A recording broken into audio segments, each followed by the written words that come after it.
Hare Krishna. Hare Krishna. Welcome to our Sunday reading Krishna book to Srila Prabhupada here in Sri Vrindavan Dham. It's really raining here right now. So, as always, we'd like to offer our respectful obeisances to Srila Prabhupada and to each other. Namo Om Vishnu Padaya Krishna Prastaya Bhutale Srimati Bhakti-Vedanta Swaminiti Namane Namaste Saraswati Deve Gauravani Pacharane Nirvasesha Sunyavadi Paskachadesha Tarane. And to each other, Vanchakalpadrugascha Kripa Sindhu Bhyevacha Patitanam Pavanebhyo Vaishnavebhyo Namo Namaha. So for all of you online, you can turn to chapter 12, the killing of the Aghasura demon. And you can note below the subtitles that will help you to follow along in English. Once the Lord desired to go early in the morning with all his cowherd boyfriends to the forest, where they were to assemble together and take lunch. As soon as he got up from bed, he blew his buffalo horn, bugle, and called all his friends together. Oh, it's a buffalo horn bugle. Okay. So he blew his buffalo horn bugle and called all his friends together. Keeping the calves before them, they started for the forest in a great procession. In this way, Lord Krishna assembled thousands of his boyfriends. They were each equipped with a stick, a flute, and horn, as well as a lunch bag, and each of them were taking care of thousands of calves. All the boys appeared very jolly and happy in that excursion. Each and every one of them, including Krishna, were attentive to his personal calves as he herded them in the different places in the forest. The boys were fully decorated with various kinds of golden ornaments, yet out of sporting propensities, they began to pick up flowers, leaves, twigs, peacock feathers, and red clay from different places in the forest, and further decorate themselves in different ways. While passing through the forest, one boy stole another boy's lunch package and passed it to a third. And when the boy whose lunch package was stolen came to know of it, he tried to take it back. But the boy who had threw it to another boy. This sport of playing went on amongst the boys as childhood pastimes.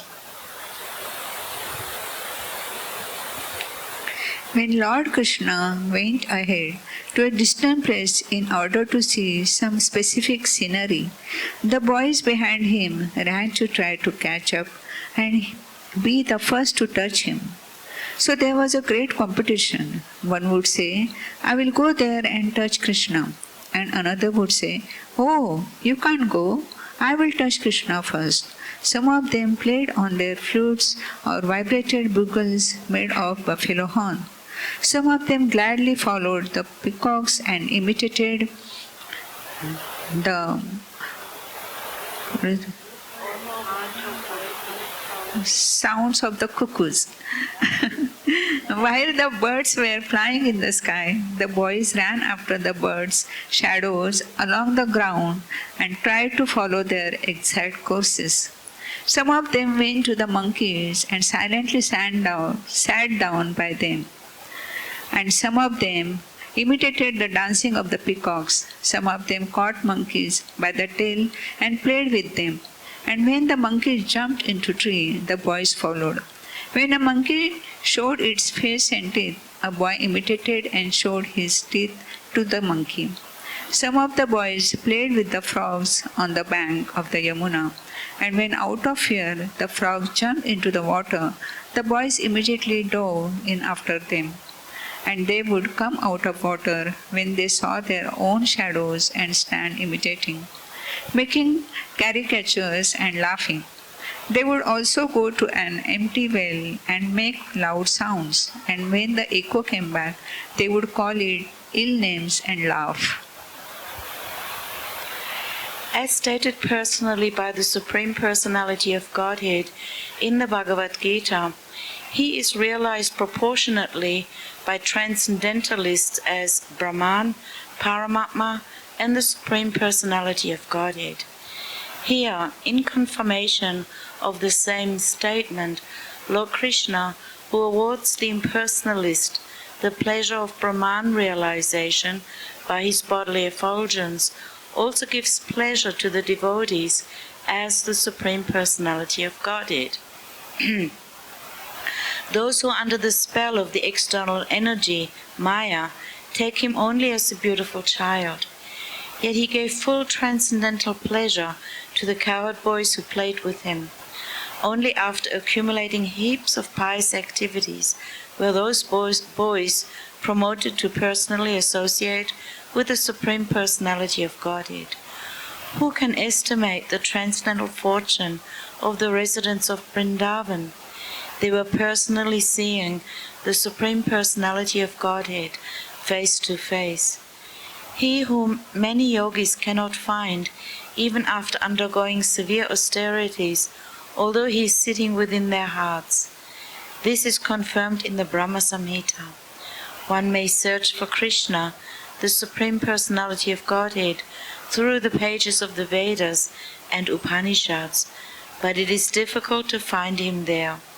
However, one who is fortunate enough to associate with the devotee can see the Supreme Personality of Godhead face to face. After accumulating pious activities in many previous lives, the cowherd boys were seeing Krishna face to face and playing with him as friends. They could not understand that Krishna is the Supreme Personality of Godhead, but they were playing as intimate friends with intense love for him.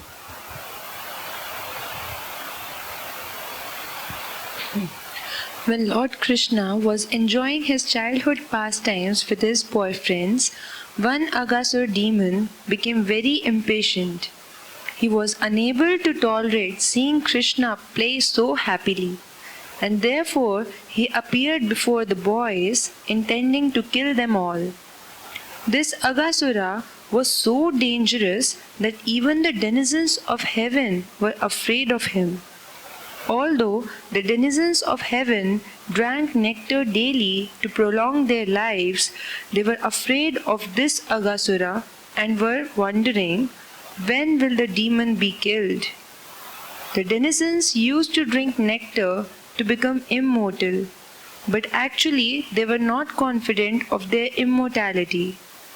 On the other hand, the boys who were playing with Krishna had no fear of the demons. They were free of fear.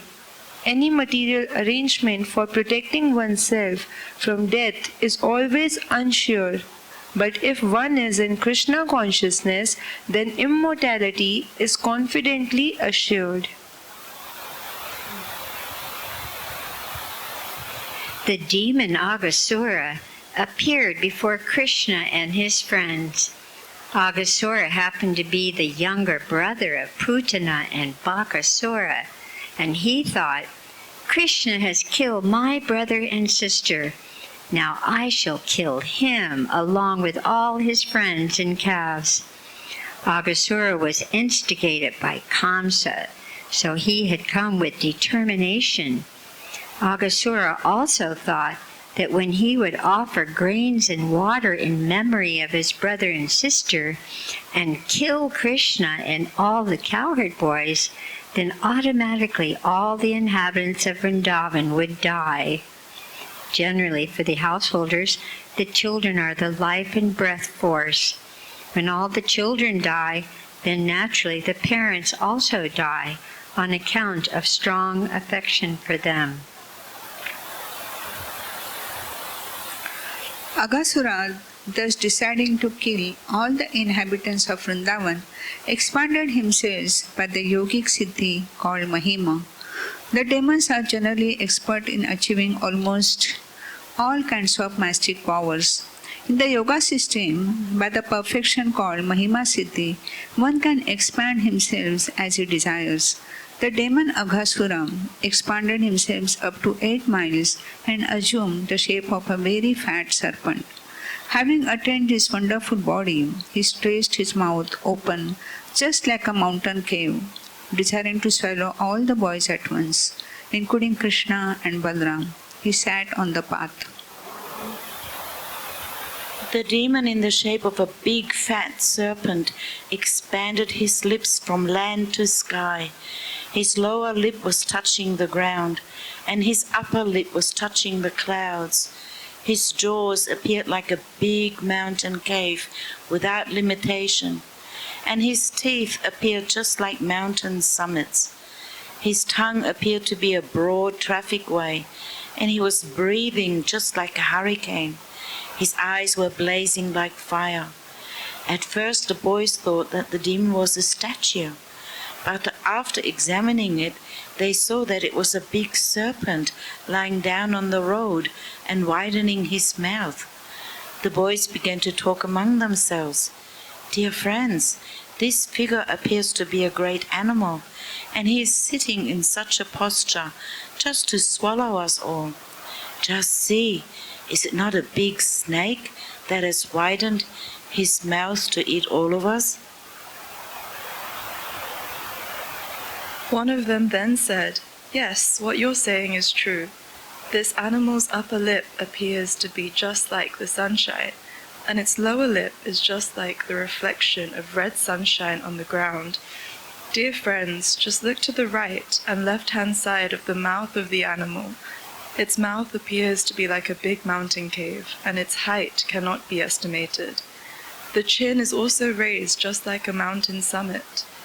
That long highway appears to be its tongue, and inside the mouth it is as dark as in a mountain cave. The hot wind that is blowing like a hurricane is his breathing, and the fishy bad smell coming out from his mouth is the smell of his intestines."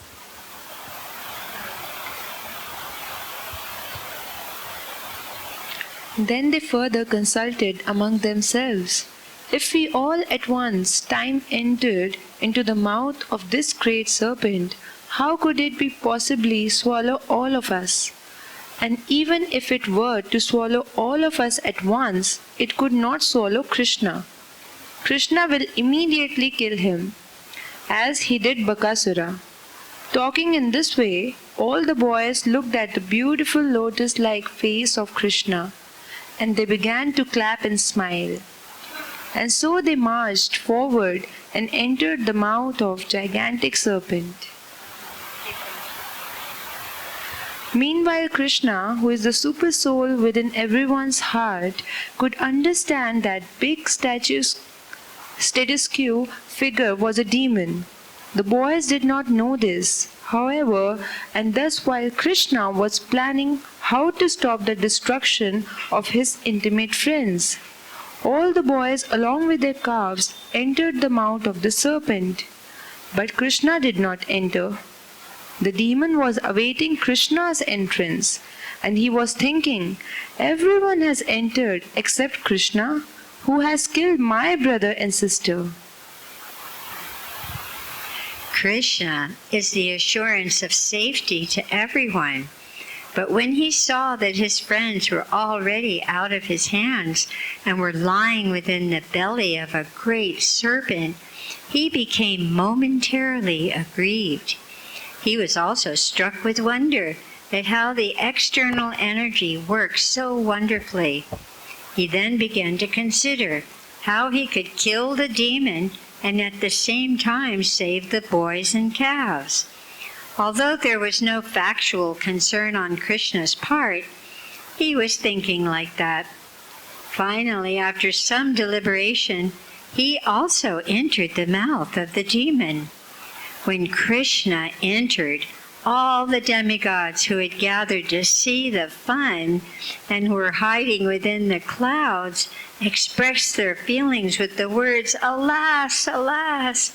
At the same time, all the friends of Aghasura, especially Kamsa, who were all accustomed to eating flesh and blood, expressed their jubilation, understanding that Krishna had also entered the mouth of the demon. While the demon was trying to smash Krishna and his companions, Krishna heard the demigods crying, "Alas, alas!" and he immediately began to expand himself within the throat of the demon. Although he had a gigantic body, the demon choked by the expanding of Krishna. His big eyes moved violently and he quickly suffocated. His life air could not come out from any source, and ultimately it burst out of a hole in the upper part of his skull. Thus his life air passed off. After the demon was dead, Krishna, with his transcendental glance alone, brought all the boys and calves back to consciousness and came with them out of the mouth of the demon.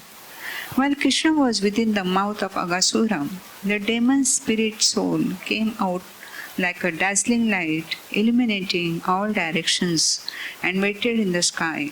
As soon as Krishna came out of the mouth of the demon, with his calves and friends, that glittering effulgent light immediately merged into the body of Krishna within the vision of all the demigods. The demigods became overwhelmed with joy and showered flowers on the Supreme Personality of Godhead, Krishna, and thus they worshipped him.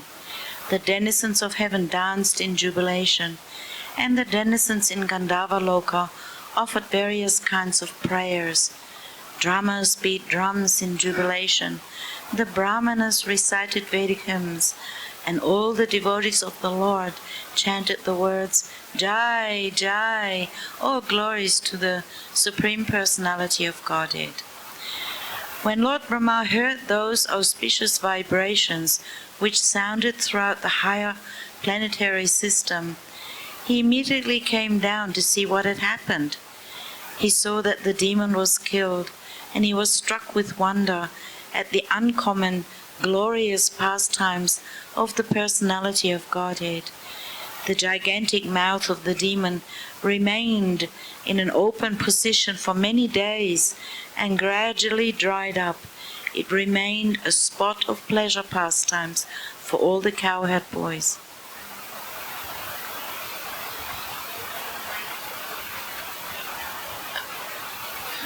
The killing of Aghasur took place when Krishna and all his boyfriends were under 5 years old. Children under 5 years old are called Kumara. From 5 years up to the 10th year, they are called Poganda. And from the 10th year up to the 15th year, they are called Kishora. After the 15th year, boys are called youths. For 1 year, there was no discussion of the incident of the Aghasur demon in the village of Vraj. But when the boys attained their 6th year, they informed their parents of the incident with great wonder. For Sri Krishna, the Supreme Personality of Godhead, who is far greater than such demigods as Lord Brahma, it is not at all difficult to award one the opportunity of merging with his eternal body. This he awarded to Aghasur. Aghasur was certainly the most sinful living entity, and it is not possible for the sinful to merge into the existence of the Absolute Truth. But in this particular case, because Krishna entered into Aghasur's body, the demon became fully cleansed of all sinful reactions. Persons constantly thinking of the eternal form of the Lord in the shape of the deity or in the shape of a mental form are awarded the transcendental benediction of entering into the kingdom of God and associating with the Supreme Personality of Godhead. So we can just imagine the elevated position of someone like Aghasur, into whose body the Supreme Personality of Godhead, Krishna, personally entered. Great sages, meditators, and devotees constantly keep the form of the Lord within their hearts, or they see the deity form of the Lord in the temples. In that way they become liberated from all material contamination, and at the end of the body enter into the kingdom of God.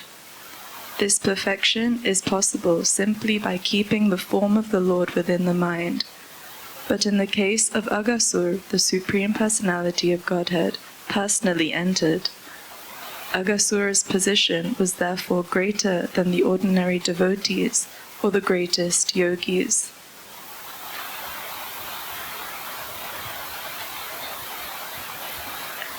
Maharaj Parikshit, who was engaged in hearing the transcendental pastimes of Lord Krishna, who saved the life of Maharaj Parikshit while he was in the womb of his mother, became more and more interested to hear about him. And thus he questioned the sage Shukadev Goswami, who was reciting Srimad Bhagavatam before the king. King Parikshit was a bit astonished to understand that the killing of the Aghasur demon was not discussed for 1 year, until after the boys attained the Poganda age. Maharaj Parikshit was very inquisitive to learn about this, for he was sure that such an incident was due to the working of Krishna's different energies. Generally, the Kshatriyas or the administrative class are always busy with their political affairs, and they have very little chance to hear about the transcendental pastimes of Lord Krishna. But while Parikshit Maharaj was hearing these transcendental pastimes, he considered himself to be very fortunate, because not only was he hearing Krishna's pastimes, but he was doing so from Shukadev Goswami, the greatest authority on Srimad Bhagavatam. Thus, being requested by Maharaj Parikshit, Shukadev Goswami continued to speak about the transcendental pastimes of Lord Krishna in the matter of his form, qualities, fame, and paraphernalia. Thus ends the Bhaktivedanta purport of the 12th chapter of Krishna, the killing of the Aghasur demon. Hari Bol! Chapter 13. Chapter 13. The stealing of the boys and calves by Brahma. This was also, incidentally, the last chapter that Prabhupada was translating right here when he was leaving his body, the final lesson. Who could do such a thing, translating the Srimad Bhagavatam in his last few days with us. Chapter 13, The Stealing of the Boys and Calves by Brahma. Shukadeva Goswami was very much encouraged when Maharaj Parikshit asked him why the cowherd boys did not discuss the death of Aghasura until after 1 year had passed. He explained thus, "My dear king, you are making the subject matter of the transcendental pastimes of Krishna fresher by your inquisitiveness.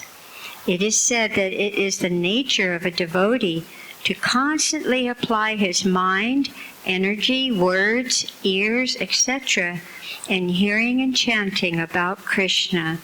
This is called Krishna consciousness, and for one who is rapt in hearing and chanting about Krishna, the subject matter never becomes hackneyed or old. That is the significance of transcendental subject matter in contrast to material subject matter. Material subject matter becomes stale, and one cannot hear a certain subject for a long time. He wants change. But as far as transcendental subject matter is concerned, it is called Nityanava Nayamana. This means that one can go on chanting and hearing about the Lord and never feel tired, but remain fresh and eager to hear more and more. It is the duty of the spiritual master to disclose all confidential subject matter to the inquisitive and sincere disciple. Thus Shukadev Goswami began to explain why the killing of Aghasura was not discussed until 1 year had passed. Shukadev Goswami told the king, "Now hear of this secret with attention. After saving his friends from the mouth of Aghasura and killing the demon, Lord Krishna brought his friends to the bank of the Yamuna and addressed them as follows.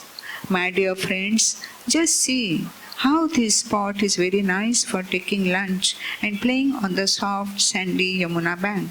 You can see how the lotus flowers in the water are beautifully blown and how they distribute their fragrance all around. The chirping of the birds along with the cooing of the peacocks, surrounded by the whispering of the leaves in the trees, combine and present sound vibrations that echo one another. And this just enriches the beautiful scenery created by the trees here. Let us have our lunch in this spot because it is already late and we are feeling hungry. Let the cows remain near us and let them drink water from the Yamuna. While we engage in our lunch taking, the cows may engage in eating the soft grasses that are in this spot. On hearing this proposal from Krishna, all the boys became very glad and said, "Certainly, let us sit down here to take our lunch." They then let loose the calves to eat the soft grass. Sitting down on the ground and keeping Krishna in the center, they began to open their lunch boxes brought from home. Lord Sri Krishna was seated in the center of the circle, and all the boys kept their faces toward him. They ate and constantly enjoyed seeing the Lord face to face. Krishna appeared to be the whirl of a lotus flower, and the boys surrounding him appeared to be its different petals. The boys collected flowers, leaves of flowers, and the bark of trees, and placed their lunch on them, as well as in their boxes. And thus they began to eat their lunch, keeping company with Krishna. While taking lunch, each boy began to manifest different kinds of relations with Krishna, and they enjoyed each other's company with joking words. While Lord Krishna was thus enjoying lunch with his friends, his flute was pushed within the belt of his cloth on his right side, and his bugle and cane were pushed in on the left-hand side of his cloth.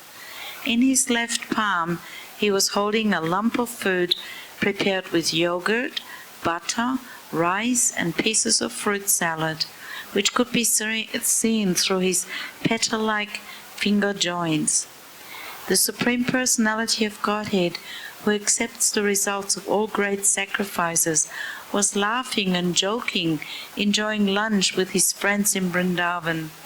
And thus the scene was being observed by the demigods from heaven. As for the boys, they were simply enjoying transcendental bliss in the company of the Supreme Personality of Godhead. At that time, the calves that were pasturing nearby entered into the deep forest, allured by new grasses, and gradually went out of sight. When the boys saw that the calves were not nearby, they became afraid for their safety, and they immediately cried out, "Krishna! Krishna is the killer of fear personified. Everyone is afraid of fear personified, but fear personified is afraid of Krishna." By crying out the word Krishna, the boys at once transcended the fearful situation. Out of his great affection, Krishna did not want his friends to give up on their pleasing lunch engagement and go searching for the calves. He therefore said, "My dear friends, you need not interrupt your lunch. Go on enjoying. I am going personally to find the calves." Thus, Lord Krishna, still carrying the lump of yogurt and rice preparation in his left hand, immediately started to search out the calves in the caves and bushes. He searched in the mountain holes and in the forests, but nowhere could he find them.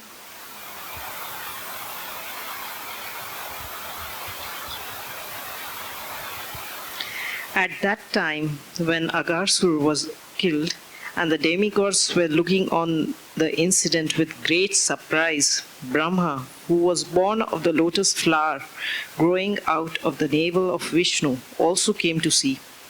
He was surprised how a little boy like Krishna could act so wonderfully. Although he was informed that the little cowherd boy was the Supreme Personality of Godhead, he wanted to see more of the Lord's glorious pastimes, and thus he stole all the calves and cowherd boys and took them to a different place. Lord Krishna, therefore, in spite of searching for the calves, could not find them, and he even lost his boyfriends on the bank of Yamuna, where they had been taking their lunch. In the form of a cowherd boy, Lord Krishna was very little in comparison to Brahma. But because he is the Supreme Personality of Godhead, he could immediately understand that all the calves and boys had been stolen by Brahma. Krishna thought, Brahma has taken away all the boys and calves. How can I alone return to Vrindavan? The mothers will be aggrieved. Therefore, in order to satisfy the mothers of his friends, as well as to convince Brahma of the supremacy of the personality of Godhead, he immediately expanded himself as the cowherd boys and calves. In the Vedas, it is said that the Supreme Personality of Godhead has already expanded himself into so many living entities by his energy. Therefore, it was not very difficult for him to expand himself again into so many boys and calves. He expanded himself to become exactly like the boys, who were of all different features and facial and bodily constructions, and who were different in their clothing and ornaments, and in their behavior and personal activities.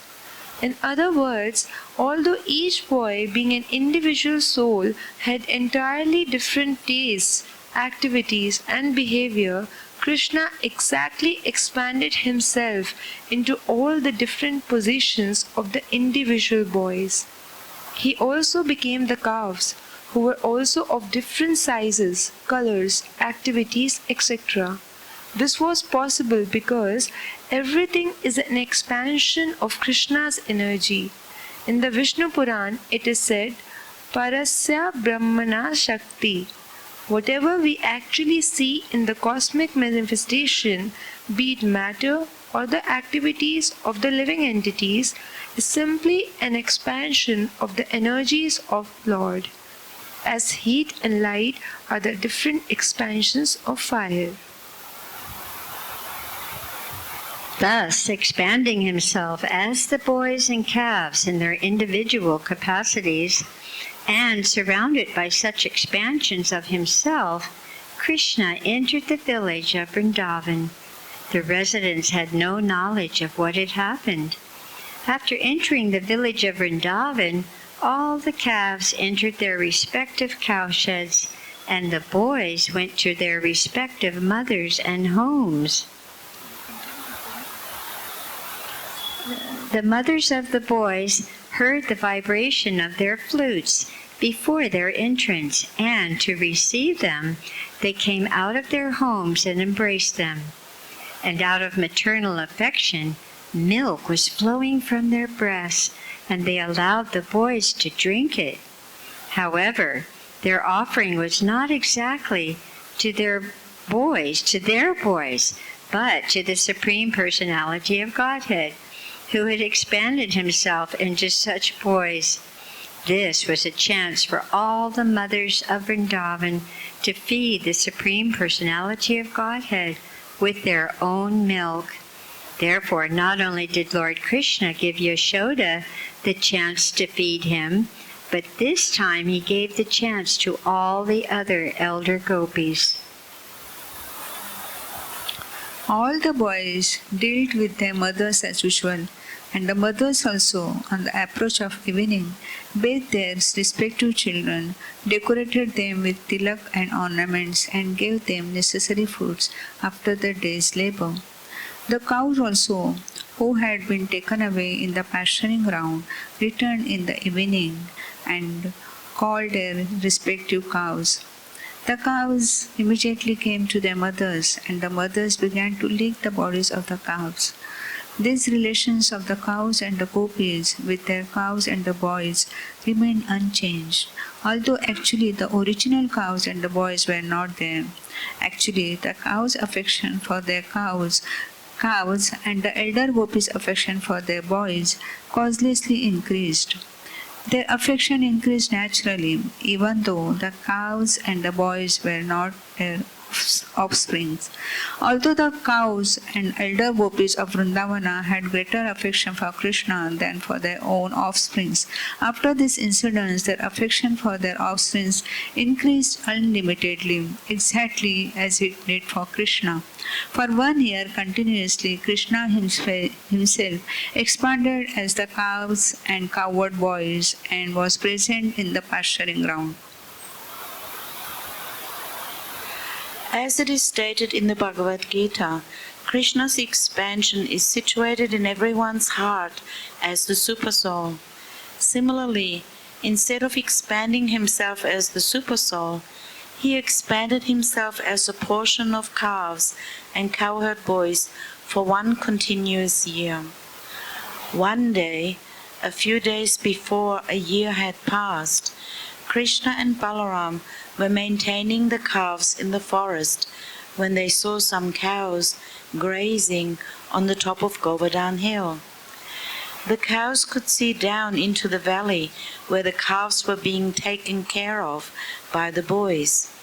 Suddenly, on sighting the cows began to run toward them. They leaped downhill with joined front and rear legs. The cows were so melted with affection for the calves that they did not care about the rough path from the top of Govardhan Hill down to the pasturing ground. They approached the calves with their milk bags full of milk, and they raised their tail upwards. When they were coming down the hill, their milk bags were pouring milk on the ground out of intense maternal affection for the cows, although they were not their own calves. These cows had their own calves, and the calves that were grazing beneath Govardhan Hill were larger.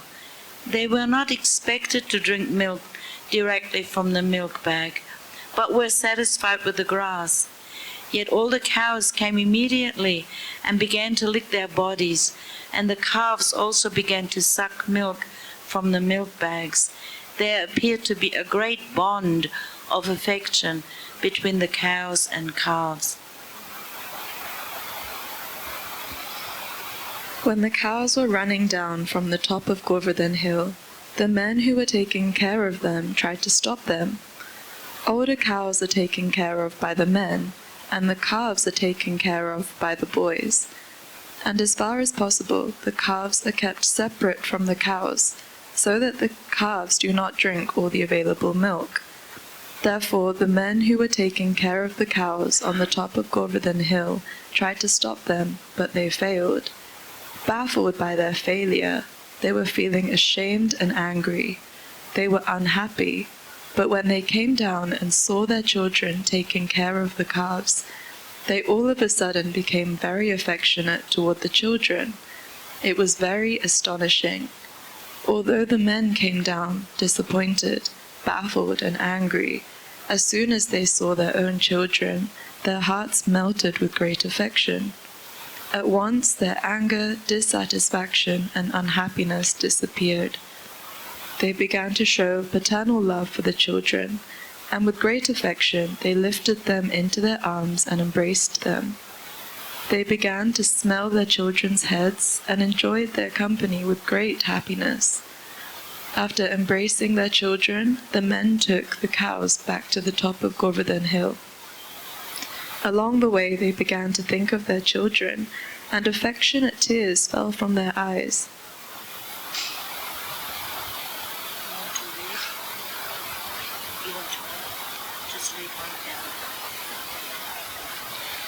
When Balaram saw this extraordinary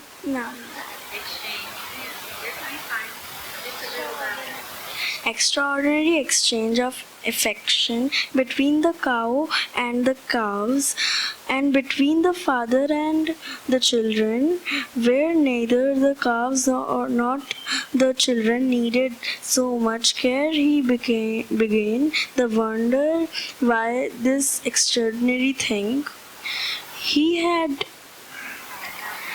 happened.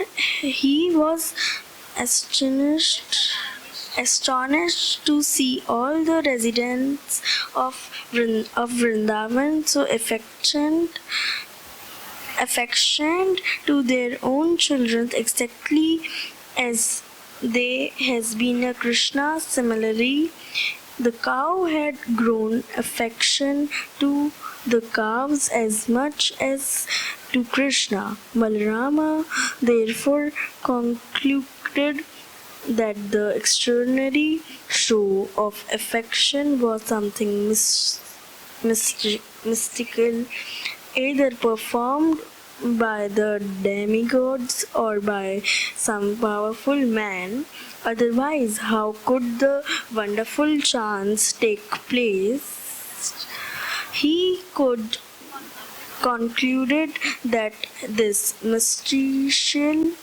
mystical change must have been caused by Krishna, whom Balarama considered his worshipable personality of Godhead. He thought it was arranged by Krishna, and even I could not check its mystic power.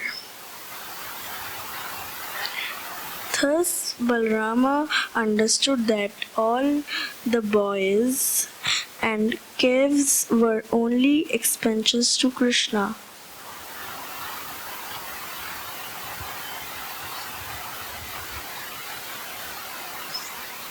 Shall I continue? Balram inquired from Krishna about the actual situation. He said, "My dear Krishna, in the beginning I thought that all these calves and cowherd boys were either great sages and saintly persons or demigods. But at present it appears they are actually your expansions. They are all you. You yourself are playing as the calves and boys. What is the mystery of this situation? Where have those other calves and boys gone? And why are you expanding yourselves as the calves and the boys? Will you kindly tell me what is the cause?"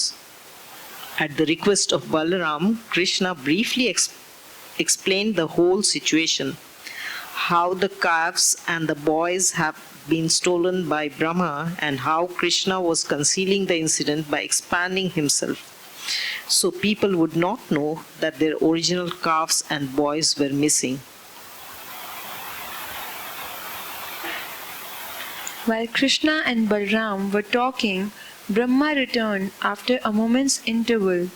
According to the duration of his life, we have information about Lord Brahma's duration of life from the Bhagavad-Gita, 1,000 times the duration of the 4 ages, or 1,000 times 43,22,000 years constitute Brahma's 12 hours. Similarly, 1 moment of Brahma's time is equal to 1 year of our solar calculation.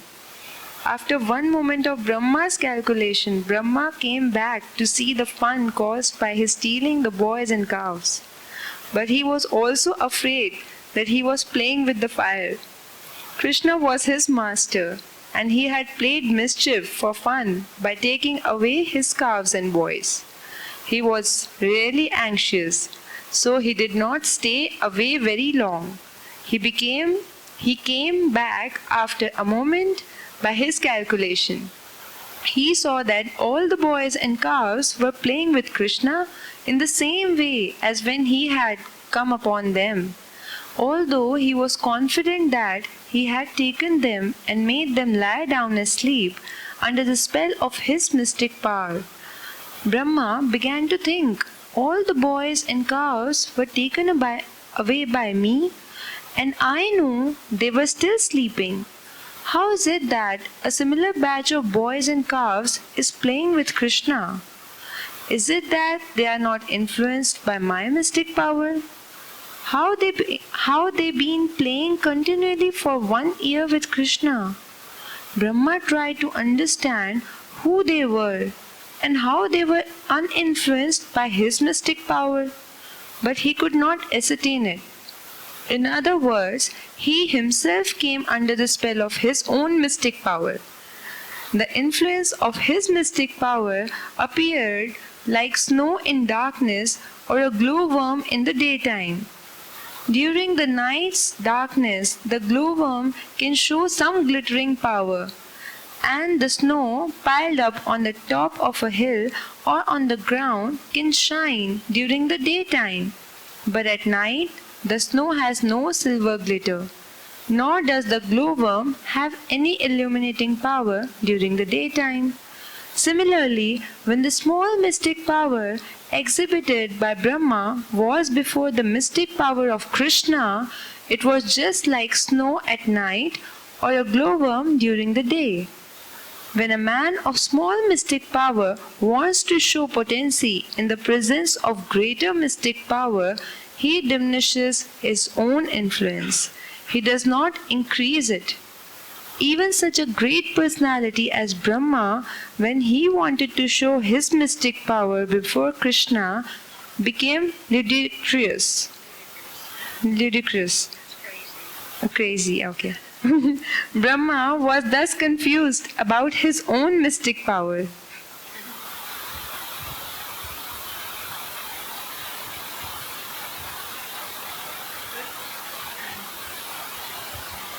In order to convince Brahma that all those calves and boys were not the original ones, the calves and boys who were playing with Krishna transformed into Vishnu forms.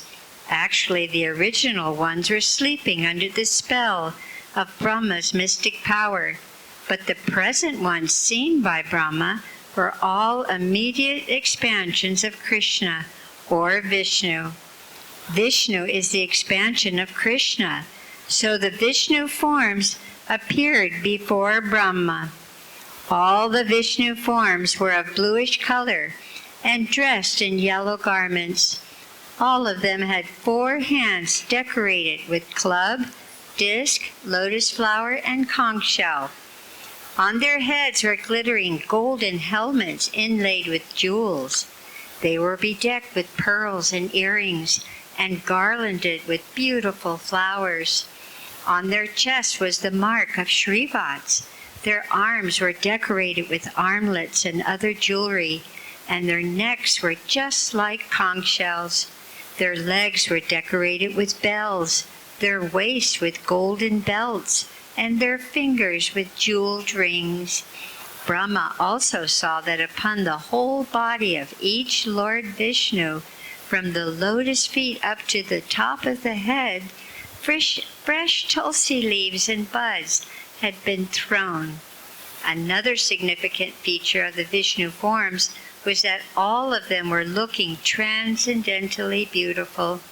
Their smiling resembled the moonshine, and their glancing resembled the early rising of the sun.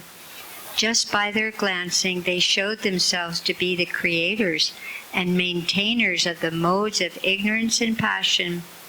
Vishnu represents the mode of goodness, Brahma represents the mode of passion, and Lord Shiva represents the mode of ignorance. Therefore, as the maintainer of everything in the cosmic manifestation, Vishnu is also the creator and maintainer of Brahma and Lord Shiva.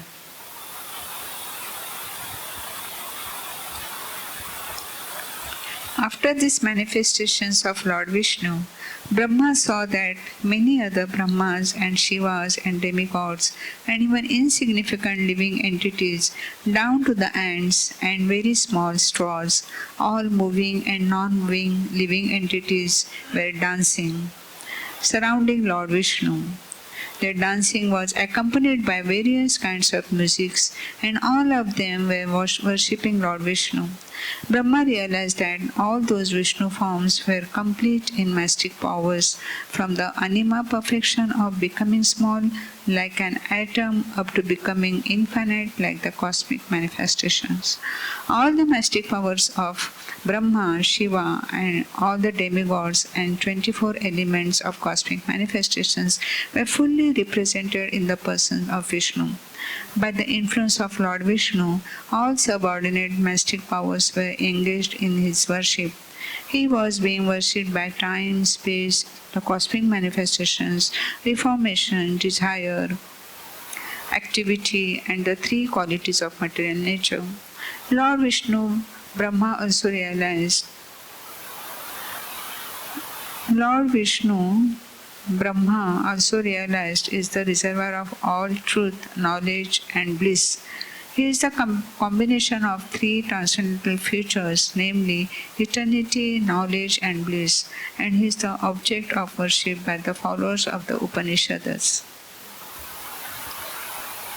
Brahma realized that all the different forms of boys and calves transformed into Vishnu forms were not transformed by mysticism of the type that a yogi or a demigod can display by specific powers invested in him. The calves and boys transformed into Vishnu Murtis or Vishnu forms were not displays of Vishnu Maya or Vishnu's energy, but were Vishnu himself. The respective qualifications of Vishnu and Vishnu Maya are just like fire and heat. In the heat there's the qualification of fire, namely warmth, and yet heat is not fire. The manifestation of the Vishnu forms of the boys and calves was not like the heat, but was rather the fire.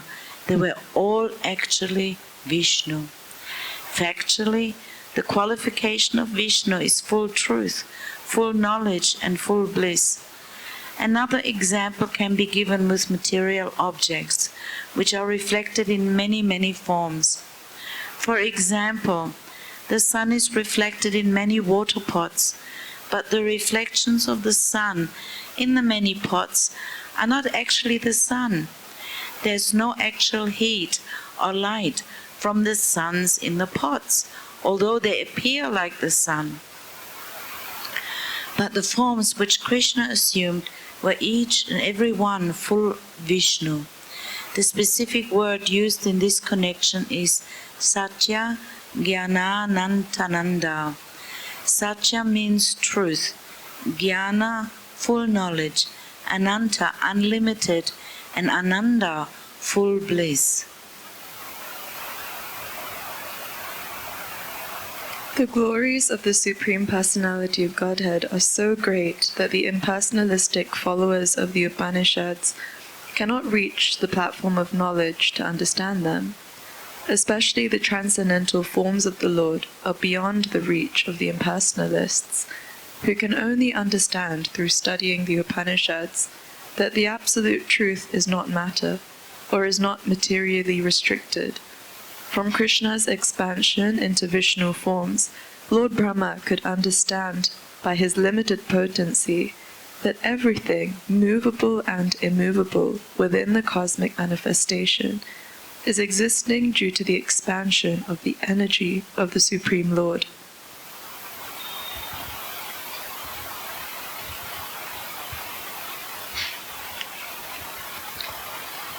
When Brahma was thus standing baffled in his limited power and conscious of his limited activities within the 11 senses, he could realize that he was also a creation of the material energy, just like a puppet. As a puppet has no independent power to dance, but dances according to the direction of the puppet master, so the demigods and the living entities are all subordinate to Supreme Personality of Godhead.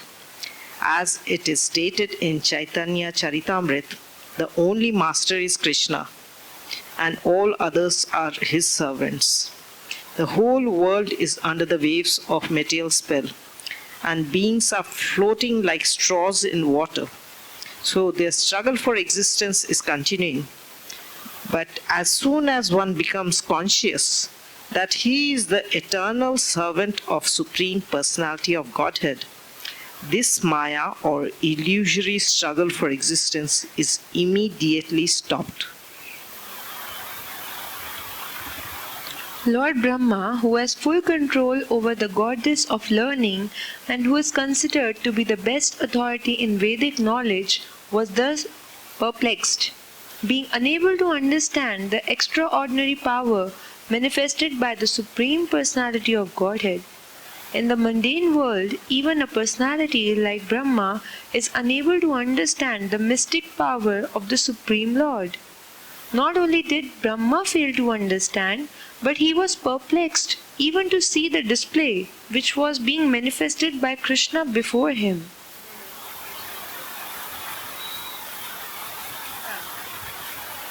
Krishna took compassion upon Brahma because of his inability to see how Krishna was displaying the forms of Vishnu and transforming himself into calves and cowherd boys, and thus, while fully manifesting the Vishnu expansions, he suddenly pulled his curtain of Yoga Maya over the scene. In the Bhagavad-Gita, it is said that the Supreme Personality of Godhead is not visible due to the current spread by Yoga Maya. That which covers the reality is Mahamaya, or the external energy, which does not allow a conditioned soul to understand the Supreme Personality of Godhead beyond the cosmic manifestation. But the energy which partially manifests the Supreme Personality of Godhead and partially does not allow one to see is called Yoga Maya. Brahma is not an ordinary conditioned soul. He is far, far superior to all the other demigods, and yet he could not comprehend the display of the Supreme Personality of Godhead. Therefore, Krishna willingly stopped manifesting any further potency. The conditioned soul not only becomes bewildered, but is completely unable to understand. The curtains of Yoga Maya was drawn so that Brahma would not become more and more perplexed. When Brahma was relieved from his perplexity, he appeared to awaken from an almost dead state, and he began to open his eyes with great difficulty. Thus he could see the external cosmic manifestation with common eyes. He saw all around him the super excellent view of Vrindavan, full with trees, which is the source of life for all living entities. He could appreciate the transcendental land of Vrindavan, where all the living entities are transcendental to the ordinary nature. In the forest of Vrindavan, even ferocious animals like tigers live peacefully along with the deer and human beings. He could understand that because of the presence of the Supreme Personality of Godhead, Vrindavan is transcendental to all other places and is free of lust and greed. Brahma thus found Sri Krishna, the Supreme Personality of Godhead, playing the part of a small cowherd boy. He saw that little child with a lump of food in his left hand, searching out his friends and calves, just as he had actually been doing 1 year before, after their disappearance. Immediately Brahma descended from his great swan carrier and fell down before the Lord, just like a golden stick. The word used among the Vaishnavas for offering respect is dandavat. This word means falling down like a stick. One should offer respect to the superior Vaishnava by falling down straight with his body, just like a stick. So Brahma fell down before the Lord, just like a stick, to offer respect. And because the complexion of Brahma is golden, he appeared to be like a golden stick lying down before Lord Krishna. All the 4 helmets on the heads of Brahma touched the lotus feet of Krishna. Brahma, being very joyful, began to shed tears, and he washed the lotus feet of Krishna with his tears. Repeatedly he fell and rose, as he recalled the wonderful activities of the Lord. After repeating obeisances for a long time, Brahma stood up and smeared his hands over his eyes. Seeing the Lord before him, he, trembling, began to offer prayers with great respect, humility, and attention. Thus ends the Bhaktivedanta purport of the 13th chapter of Krishna, the stealing of the boys and calves by Brahma. And even more miraculously, Prabhupada, this was the last chapter of Srimad Bhagavatam that Prabhupada translated, lying right here, leaving this material world to go back to Godhead. Very amazing. So as we always do, let us offer our respectful obeisances to Srila Prabhupada and to each other. Namo Om Vishnuvadaya Krishna Prasthaya Bhutale Srimati Bhaktivedanta Swaminiti Namane Namaste Saraswati Devi Gauravani Pacharane Nirvasesha Sanyavadi Paskachade Shatarane. And to each other, Vanchakalpaturubhyascha Kripa Sindhu Bhyevacha Patita Nam Pavanebhyo Vaishnave Vaishnave Vaishnavebhyo Namo Namaha. Jai Krishna Book, Jai Srila Prabhupada, Shri Gauda Bhakta Vrinda. See you next Sunday. Hare Krishna.